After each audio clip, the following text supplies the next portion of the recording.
right, well, good afternoon, everyone. Let's jump in.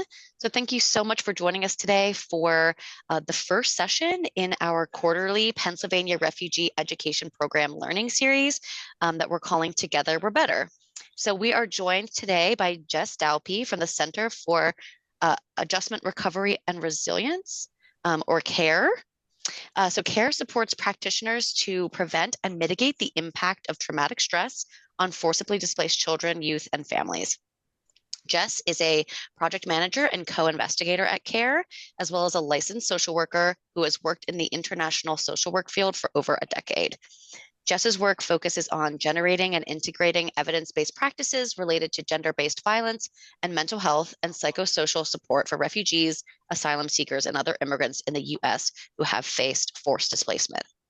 So our session today, titled Supporting Refugee Youth and Families by Understanding Forced Displacement, Trauma, and Mental Health, is the first part in a two-part series, both led by Jess. Session 2 is scheduled for March 20th and will build on our learning from today. And now I'll pass the mic over to Jess, and I'm excited to learn from you. So thank you all for being here. Thank you, Jess. Thanks so much, Meg. Thanks for the warm welcome, and thank you all for choosing to be here on this chilly Thursday afternoon. I'm really happy to be in community with you all and to be talking about this important part of our work. So thanks again for being here. I will do my best to try to keep an eye on the chat, but as Meg said, we'll have time for questions at the end as well, but do feel free to interrupt me if there are questions in the moment. And also, I would love to hear your experiences as well. But I will dive right on in. So just a quick introduction. Meg already shared some of this, but again, I'm here. I have the great privilege of working at the International Rescue Committee, where we have a project called CARE, because we love acronyms in social service work, right? This project that we have allows us to provide trainings and technical assistance to providers. We focus on two buckets of providers. So agencies and service providers that specialize in serving communities that have experienced forced displacement, and mental health providers, and the wraparound providers in there. And so our goal is to be this little green oval that we see on the screen, is to really facilitate connection and sharing of expertise. So all of you being in school districts where you are working with children and families who have experienced forced displacement, I consider you get to be in both the blue and the red here, right? You have the expertise in traumatic stress. You've worked with a lot of children who have experienced really challenging experiences. Many of you have lots of great experience working with children and youth who have experienced forced displacement. And how are we just building on that knowledge and that expertise and the sharing so that we can better serve our little yellow box in the center here, right? Centering around children and families to better ensure that they have access to resources and care through their journeys. At the International Rescue Committee, we're a global humanitarian aid organization, and I get to focus on our work in resettlement, asylum, and integration. So that includes a lot of this work that we're talking about today. And I have experience to share. I've learned a lot from colleagues and those that I have worked with in this practice, but I have much to learn. So I look forward to also learning from you all as we move forward. The CARE project, I will just say, is a project of the National Child Traumatic Stress Network. So if you're not familiar with NCTSN, definitely recommend looking at some of their resources. We are part of that network of providers supporting children, families, and communities who have experienced stress and trauma. But aside from that, I'd love to just go over our learning objectives really quickly to just remind us where we are. So we're hoping to do three things today. Talk a little bit about common pathways of forced displacement. So understanding, when I say forced displacement, what does that mean and what are the experiences around that? looking at the impacts of forced displacement on children, families, and individuals. And then we're going to start to talk a bit about trauma-informed care and different approaches to this work that can promote safety in our work and promote that trauma-informed care lens. Part two, as Meg had shared, we're going to be focusing a little bit more on that and some of those practical skills that you all are probably using in many ways, or maybe some that we can add into your day-to-day practice. But I want to start by actually just checking in with you all real quick. I know we have a smaller group. You're all grantees. Hopefully you are familiar with Mentimeter or similar, polling like these, but this is Mentimeter. You can point a smart device, your phone, at the QR code, or you can go to menti.com and add in that code 56725412. And bear with me, I forgot to copy this earlier, but I can also put the link in the chat. So there are many ways you can join. And I just really want to hear from you all. How are we doing today? And so this one, there we go. That Menti should work. Let me know. Sometimes I'm not great with technology. There's a good chance it's not active. We'll get to that other one. But what I want to know is if this week was a theme park ride. Here we are on Thursday. Which theme park ride are we feeling? So you're pinning it in here, choosing your theme park ride. How are we feeling? Just to get an idea of what kind of energy we're all bringing in here. Sorry for my poor use of Mentimeter. There are about 10 of us. We'll give everyone just a few more minutes. Okay, seeing these clusters, some of us are on the Ferris wheel, some of us are on a roller coaster. Looks like the largest group of us, we're riding a roller coaster. We have our ups and downs, and some of us may like roller coasters and the thrill of it. I imagine we don't like roller coasters in work. So I imagine this might be a tough week. Ferris wheel, depending on how you like that might be a good thing. Maybe you're just kind of riding kind of the ups and downs. And then there are lots of these. I look at all of these down here on kind of the right and the bottom, and those all look like ones that make my stomach turn. So maybe that's something you're enjoying, maybe not, but recognizing maybe we're all feeling a little bit of the ups and downs and the highs and lows, and a little bit of the maybe stomach churning excitement or anxiety of the week. This leaves a lot for interpretation. Welcome anyone if you'd like to add in a little explanation in the chat, you're welcome to, but there's no expectation that you will. I just always like to get a little bit of a creative gauge as to how we're feeling. We will come back to Mentimeter, as you all saw, because I had started on the wrong slide. So if you have it open on your phone or in your browser, please keep it open. I'll bring us back there in a few slides. But thank you for being a part of this and just letting me know where we are. It seems like we're, I would say, like I said, the large group of us are in that space of really feeling the ups and downs, which I think makes a lot of sense.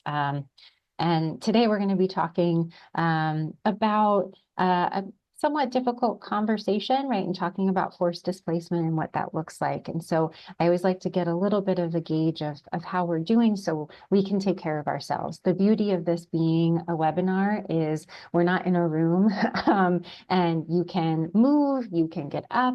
I encourage people, if it's available to you and feels right in your body, if this is something you want to take with you on a walk. I know it's cold. I'm in New York today, but usually based in New Jersey, not far from many of you, although I know you're all over the state of Pennsylvania, but I know we're all very cold. So maybe being outside isn't what you want to do, or maybe that feels good. Or maybe you're eating a late lunch or a snack, but take care of yourselves. All of that is just that call to say, this is a moment where hopefully you can engage, but also listen and reflect on your work and be able to have that moment to really attune to what you need. So I can talk at length, clearly, about forced displacement and this work that we're doing, but I have a video because I think it's always nice to hear a different kind of perspective that I'm going to play. It's a TED Ed talk. It's a little dated, however, the concepts are all very much still relevant to talk about forced displacement. So I often, and we in our work at CARE, talk about the experience of forced displacement, not necessarily a particular immigration status, though I know, of course, we're talking about refugees, and this video talks a little bit about that difference between immigration statuses and the experience of being forced to leave one's home. So it's about 5 minutes, just so you know. So grab your popcorn and get comfortable. But this will be this next video that we're watching, as long as I did everything correctly with my technology.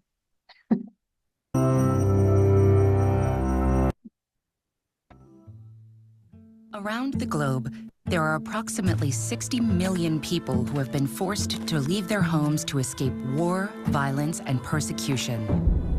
The majority of them have become internally displaced persons, which means they have fled their homes but are still within their own countries.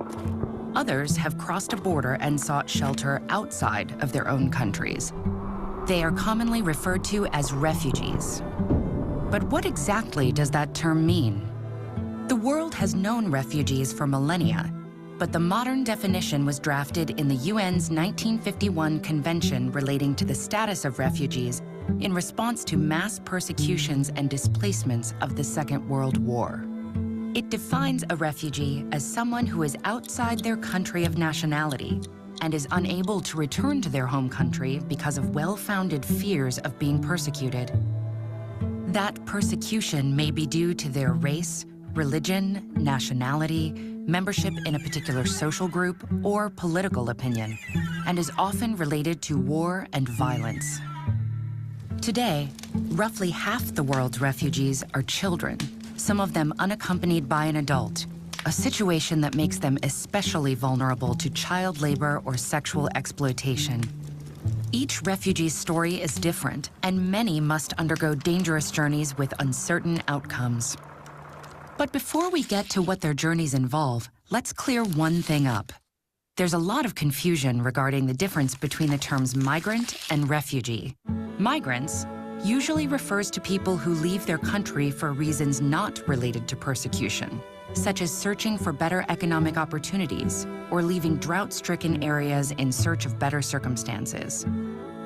There are many people around the world who have been displaced because of natural disasters, food insecurities, and other hardships. But international law, rightly or wrongly, only recognizes those fleeing conflict and violence as refugees. So what happens when someone flees their country? Most refugee journeys are long and perilous, with limited access to shelter, water, or food. Since the departure can be sudden and unexpected, belongings might be left behind, and people who are evading conflict often do not have the required documents like visas to board airplanes and legally enter other countries. Financial and political factors can also prevent them from traveling by standard routes. This means they can usually only travel by land or sea and may need to entrust their lives to smugglers to help them cross borders. Whereas some people seek safety with their families, others attempt passage alone and leave their loved ones behind with the hopes of being reunited later. This separation can be traumatic and unbearably long. While more than half the world's refugees are in cities, sometimes the first stop for a person fleeing conflict is a refugee camp, usually run by the United Nations Refugee Agency or local governments. Refugee camps are intended to be temporary structures, offering short-term shelter until inhabitants can safely return home, be integrated to the host country, or resettle in another country. But resettlement and long-term integration options are often limited. So many refugees are left with no choice but to remain in camps for years and sometimes even decades. Once in a new country, the first legal step for a displaced person is to apply for asylum. At this point, they're an asylum seeker and not officially recognized as a refugee until the application has been accepted. While countries by and large agree on one definition of refugee, every host country is responsible for examining all requests for asylum and deciding whether applicants can be granted the status of refugee. Different countries' guidelines can vary substantially. Host countries have several duties towards people they have recognized as refugees, like the guarantee of a minimum standard of treatment and non-discrimination. The most basic obligation towards refugees is non-refoulement, a principle preventing a nation from sending an individual to a country where their life and freedom are threatened. In reality, however, refugees are frequently the victims of inconsistent and discriminatory treatment. They are increasingly obliged to rebuild their lives in the face of xenophobia and racism. And all too often, they aren't permitted to enter the workforce and are fully dependent on humanitarian aid. In addition, far too many refugee children are out of school due to lack of funding for education programs. If you go back in your own family history, chances are you will discover that at a certain point, your ancestors were forced from their homes, either escaping a war or fleeing discrimination and persecution. It would be good of us to remember their stories when we hear of refugees currently displaced, searching for a new home. Okay. Thank you all for your patience. As we went through that, I'm going to just try to, there we go. And I wanted to see, shall I start chat here? Yes, we'll make sure that we have, actually, I can share the link right now because I wonder if we have it open. So, copying that and bringing us back. I'm sorry that there were, some technical issues, but I appreciate you all.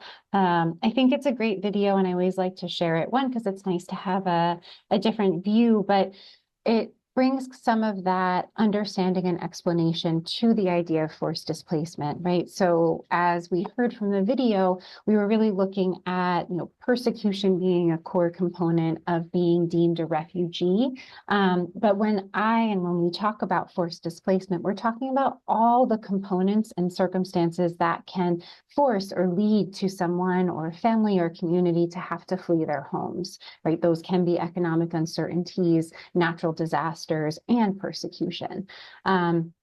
This slide here has a lot going on, I recognize, but it's really just kind of a summary and a different way of looking at those different intersecting layers of distress that communities will experience when they have experienced forced displacement. We look at kind of starting at this top left quadrant in the red of conflict and crisis. And so these are things that we, heard about in the video of what happens during that conflict, that crisis, the moment when things no longer are safe or tenable for someone to be able to stay in their home country and for families and children to have to flee. Things like oppression, and persecution, violence, resource scarcity, and oftentimes forced separation. And then we have this kind of arc of a crisis where we start with the conflict or crisis, move to that displacement and migration through integration. And so there are these additional risk factors and distressing experiences on each step of the way. There are also protective factors, right? So when we're looking at conflict and crisis and displacement and migration, we're also looking at individuals and families and communities often being within their home country or neighboring countries where maybe there is a similar culture or language. So there are some of those protective structures, there might be community, but there are also grave challenges, risks of exploitation, the, of course, drive for survival, much uncertainty, and particularly for children, we see, of course, a lot of family separation and that loss of routine, which impacts all of us, adults and children, but really can make things very challenging for children, especially at their different developmental ages and stages, to not have that routine of going to school or to have incredibly interrupted education, which leads to this blue quadrant of integration. And this is where we see additional challenges and also sometimes relief, right? That idea of, okay, there should be safety in that area of integration, but there are also changes in roles. There can be resettlement and integration into situations of poverty because of ability to work or to be able to find jobs. Increased expectation by family members who may still be back in home countries or in countries of displacement. And then in the integration setting, we also see xenophobia. We also see discrimination, oppression, racism, all different forms of additional challenges that occur in new communities. And then we have this purple quadrant down here on the bottom left, which are kind of the non-migration, forced displacement dependent stressors and traumas, but things that are often exacerbated or increased during that time of forced displacement. So things like domestic or intimate partner violence, right? Things that happen in all communities at all times, but are often increased because of the reduction of protective structures and protective mechanisms in communities. That includes child abuse, and illness and injury, right? And the trauma and stress that comes from that, and accidents and loss. And so I know this paints a bit of a very somber picture here, right? But we're looking at what are the distresses that the communities and the children that we're working with, what are the things that they and their families are going through? And then how does this impact them? Right? It impacts children, it impacts their families, and it impacts communities on all of these different levels and in many different areas, right? So there, of course, are physical impacts from injury or greater risk factors for chronic disease, also challenges in accessing medical care, both along the route of displacement, but also in the US, right? And what does it look like to access care and to do so safely? Of course, there are impacts on both our psychological and emotional well-being, right? So psychological, how children are viewing the world, how their families and communities are viewing the world as either safe or an unsafe, a certain or uncertain place, their place in the world, and mood and ability to regulate that mood and emotions. And then we see this, right, for children and families who are experiencing that functional impact, right? What does it look like to have to rebuild and to start a new life in a new community? Is that community welcoming and safe? And how does this feel? So we see, right, these impacts really coming out in all different areas of the lives of the children and the youth that we're serving in schools and that we're working with. So wanting to be mindful of these different ways that those distressing experiences can come out in current day-to-day living. With that, we'll talk a little bit about kind of what do we do with these in just a few moments, I promise.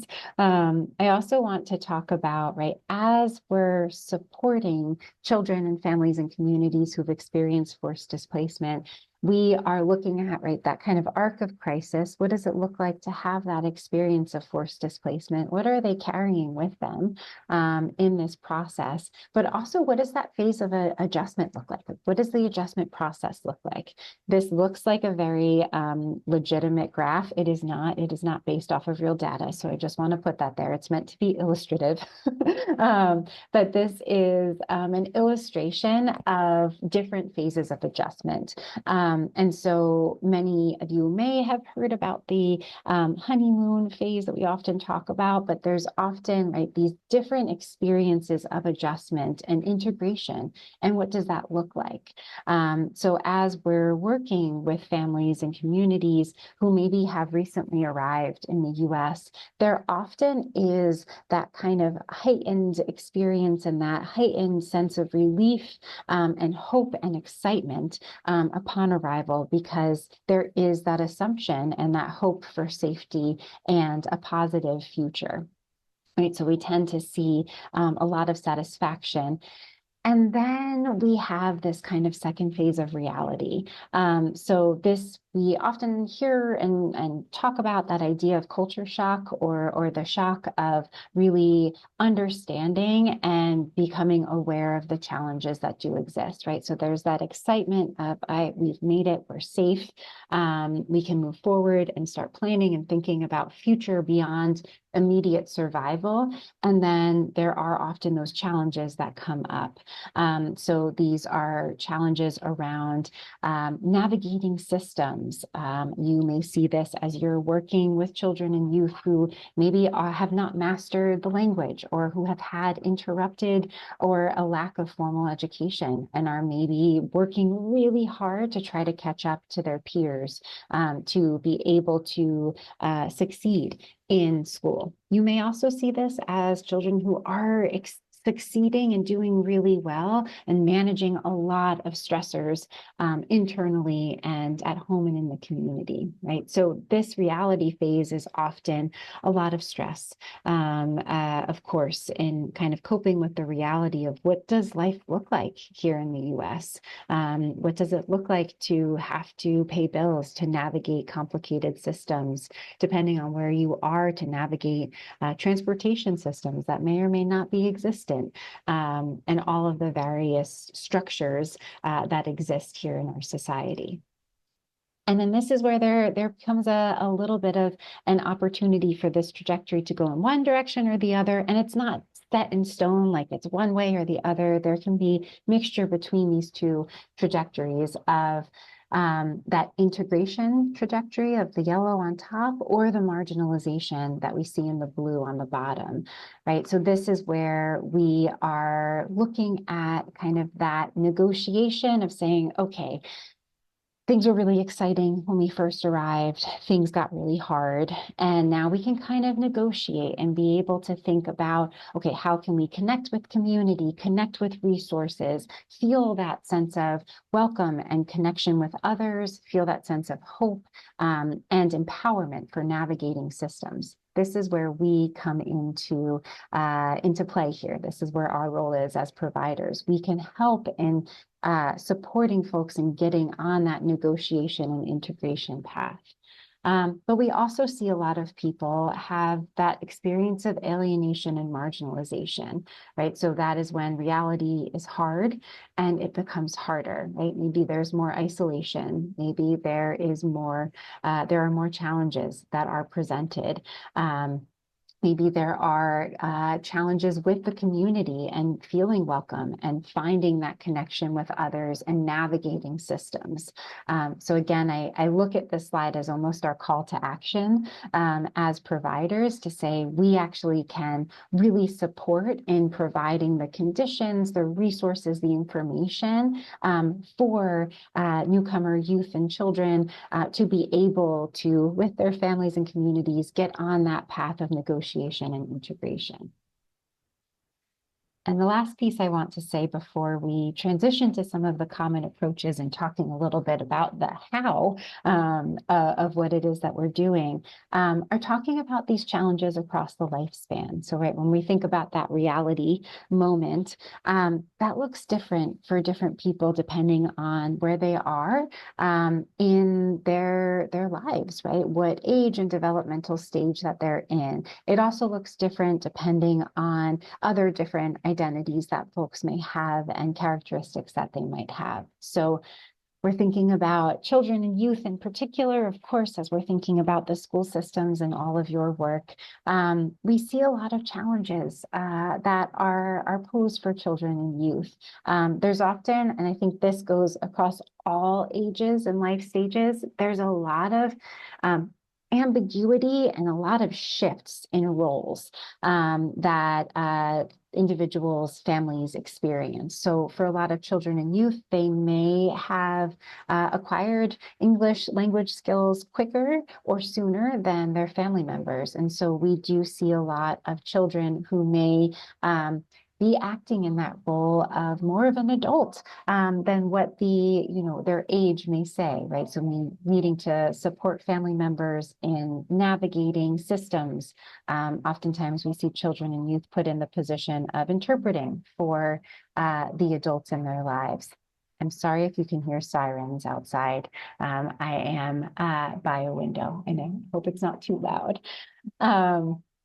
As we mentioned, I mentioned earlier, for children, there is that challenge in educational preparation. What does it look like to come into the U.S. educational system?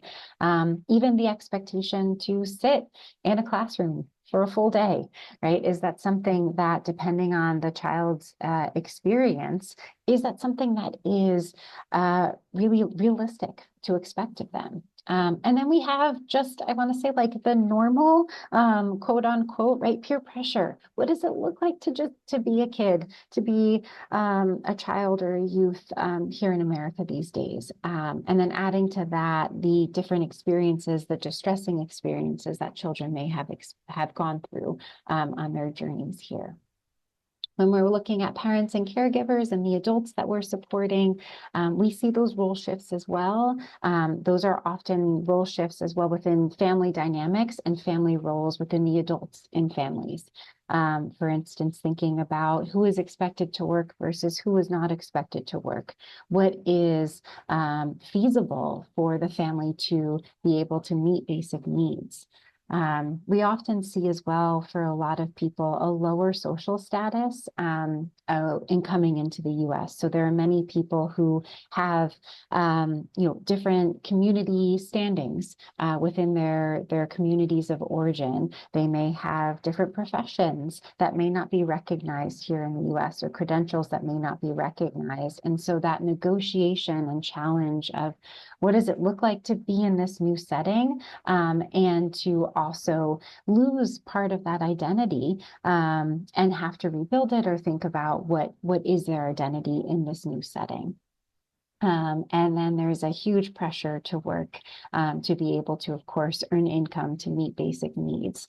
That is a core focus of the U.S. Refugee Resettlement Program, is helping people get to what we call self-sufficiency, so that ability to meet basic needs. But that comes with an immense amount of pressure on adults and sometimes children, of course, who are of working age, and even sometimes those who are not. So being aware of what is that pressure like for the family to meet these basic needs. And then as we talk about elders, which is not an age range, but more of a view, but so we think about elders and what does that look like for them? A loss of perhaps independence and support system. We often see, this is not a rule, but we often see more losses and fewer gains than younger counterparts, just because of the challenges of oftentimes integrating into a new community and into communities that maybe are not very accessible. And again, that status shift, how are elders looked at in communities of origin versus how are elders looked at in community and society here in the US. So we're seeing lots of challenges. I know I just spent the first half of our session talking about these challenges, not to say that there are not strengths and resiliencies. Those are all 100% present in everyone that we work with, every child, adult, family, and community that we're supporting. And we also want to really be aware of what is this experience that people are bringing with them, so that we can be cognizant of how we can approach our work to best honor that and support the children and families. So I'm going to bring us back to Mentimeter for a moment. Same Mentimeter. If you didn't leave it open, you can scroll back up in the chat to get there, or you can go back to Menti or use the QR code, all those fun things. So what I'd like to know from you all, what are the core roller coaster? We can ignore that one. So sorry, y'all, for confusing things. But what are the core approaches that you use in your work? So we can kind of see. Actually, let me see. I'm resetting the result real quick. I think that worked. Maybe. Let me know if y'all are having any issues. There's a good chance that I made it hard to use Mentimeter again. And if this doesn't work, I also would love to hear your voices and welcome you to type into the chat. But we're back to Mentimeter, and we'd love to know some of the core approaches that you use in your work. How do you do this work? What are the things that are constant for you?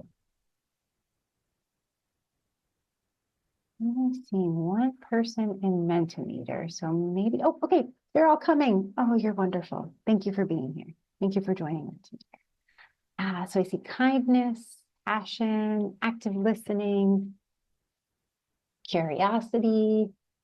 Oh, I love these words that you all are putting here. Intentional, listening, proactive, respect, welcoming.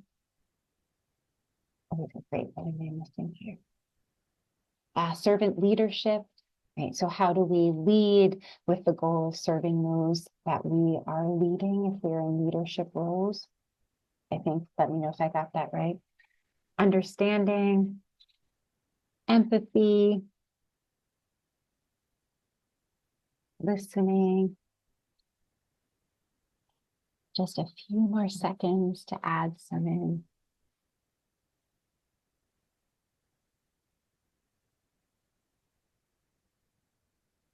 I really love these approaches that you all brought in and the way that you are showing up in the work.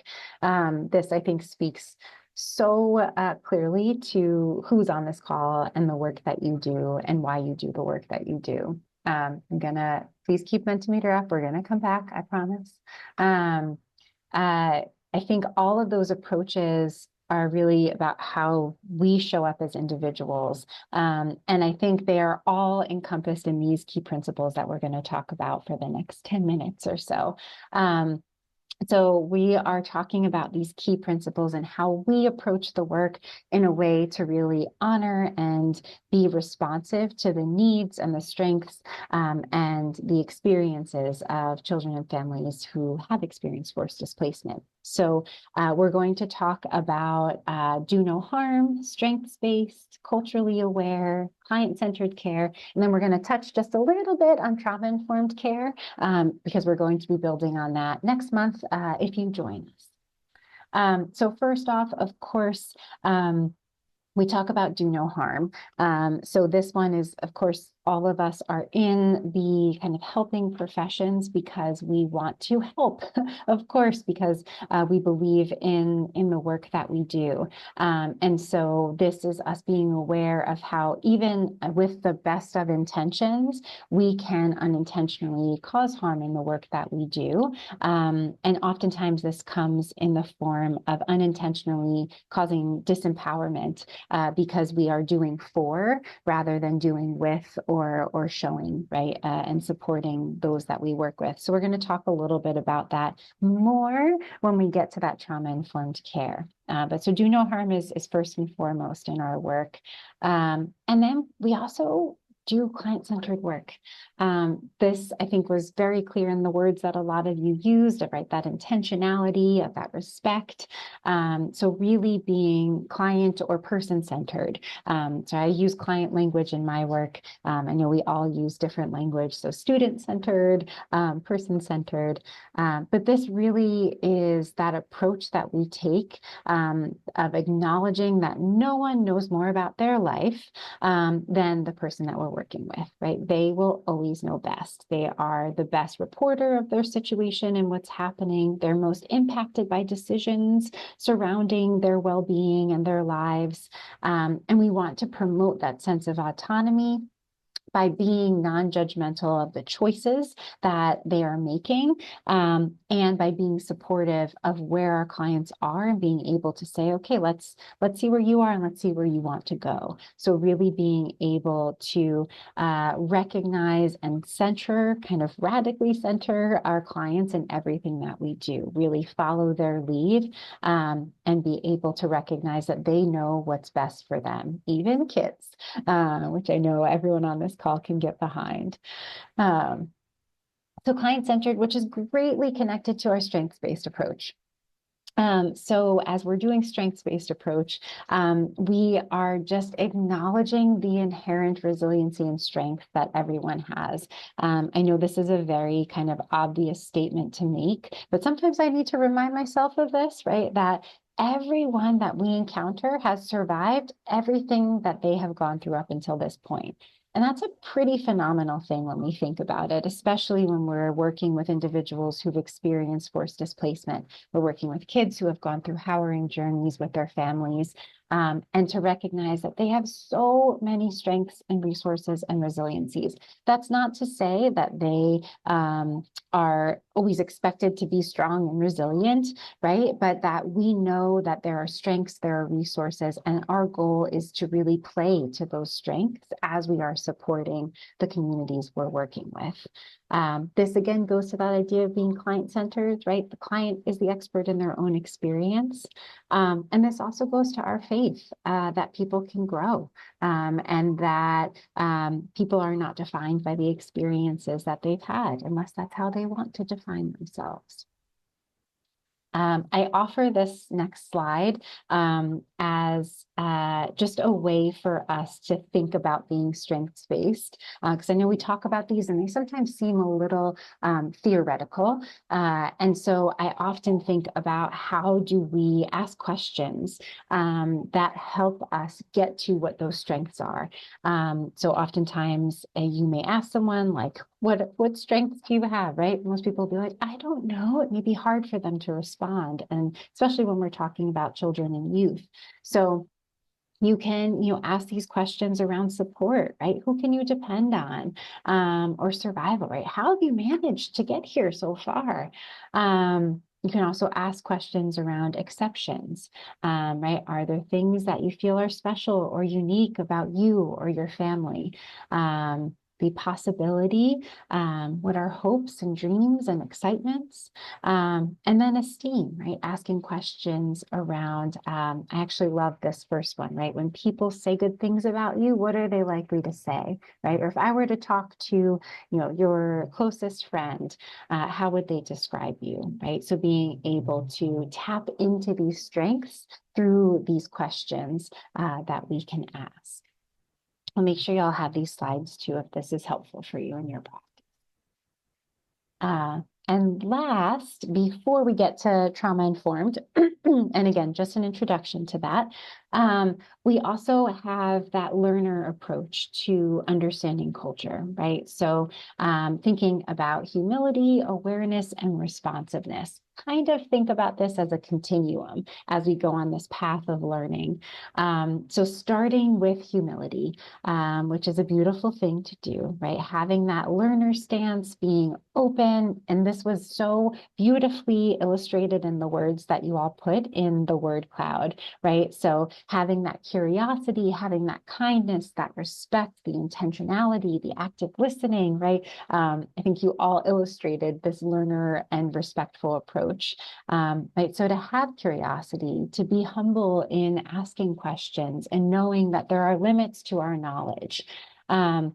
It's also about practicing that honest self-reflection and adjusting our practices accordingly, right? So being able to have that humility to say like, yeah, I am not perfect and I'm going to mess things up. And so how can I learn from that? When I do mess things up, how can I take that and not turn it into shame, but turn it into an opportunity to learn and be better? Right? Which leads us to that awareness, right? What do we need to know? How are we aware of our own judgments, right? We all carry our own judgments and ways of looking at the world. So how do we bring that awareness and accept that we are not perfect, which is a good thing, right? That we have our own limitations. And finally, this is where we put it into action, responsiveness. How do we change our practice so that we can be both humble and aware?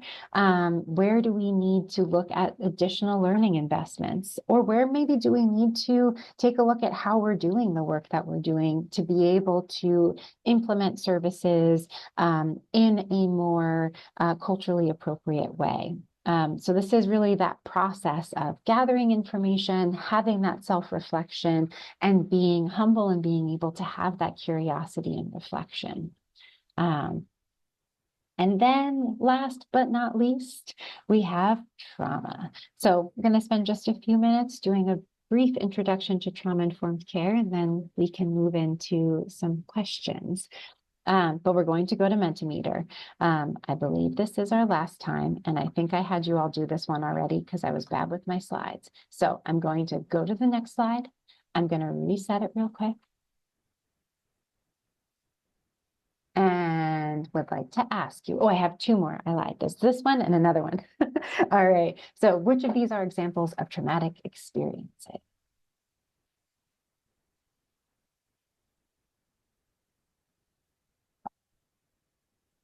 I'm seeing so far a lot of agreement here.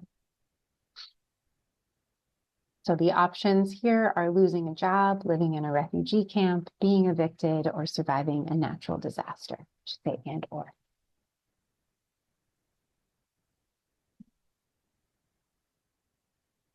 I'm smiling because you didn't fall for my trick, which is fantastic. This was you can select all, and I think you all selected them all, right? The takeaway from this, and thank you to those of you who did participate. We do have one more, so keep your Mentimeter open. The takeaway from this is that there is no one experience that is traumatic, right? A traumatic experience is based on our individual experience of it, right? So any one of those can be a traumatic experience for the person going through it. And so we often talk about trauma as kind of 3 E's. There's an event or series of an events. There is the individual experience, and then there is the effect or the impact it has, right? So common elements of traumas are very distressing, frightening, or life-threatening experiences that are outside of what would be considered ordinary or normal. Those are in quotes because that's really subjective to the individual. So there's something that is not feeling within the norm. They often result in feelings of extreme overwhelm, hopelessness, or being out of control or at someone else's control. And then they have negative impacts. So this is that effect, right? The negative physical, emotional, spiritual, or psychological impacts on the individual, the family, or the community. The important thing is to kind of recognize that not everyone who experiences something that might be considered traumatic will show symptoms, right? We are very resilient depending on the coping skills and strategies, the resources, the protective factors. There may not be those really negative impacts. And many people who are experiencing those negative impacts may not always show it. So we are thinking about trauma and understanding what trauma is so that we can have a trauma-informed approach. We do this because we recognize that survivors of trauma need to feel safe and empowered in the work. And this goes for everyone. We also recognize the resilience, of course, of everyone that we work with, and especially someone who has experienced trauma. We also know that this work can impact us as the service providers, right, through vicarious trauma, compassion, fatigue, and burnout. And we want to be trauma-informed because it brings that awareness, which is one of the words I think one of you all put in the word cloud, that the individuals, the students that we work with have high rates of traumatic experiences. We may not know everyone's individual history and experience, but we know that there are many who have had traumatic experiences and that there are really wide-ranging impacts that traumatic experience has on the student. And that there's often a lot of silence and shame. So there may not be that moment for us to say, oh yes, this student just told me that they experienced a trauma, right? We want to apply this trauma-informed approach to everyone that we are working with. Last Mentimeter, and then we'll have just one more slide and we can pause. So Mentimeter, this is the last one. Just want to hear from you all. Which of these are principles of trauma-informed care? And apologies again if you can hear some of those sirens.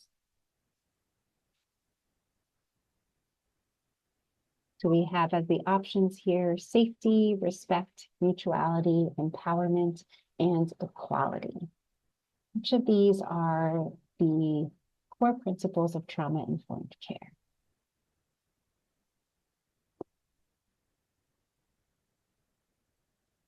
We're seeing all of them.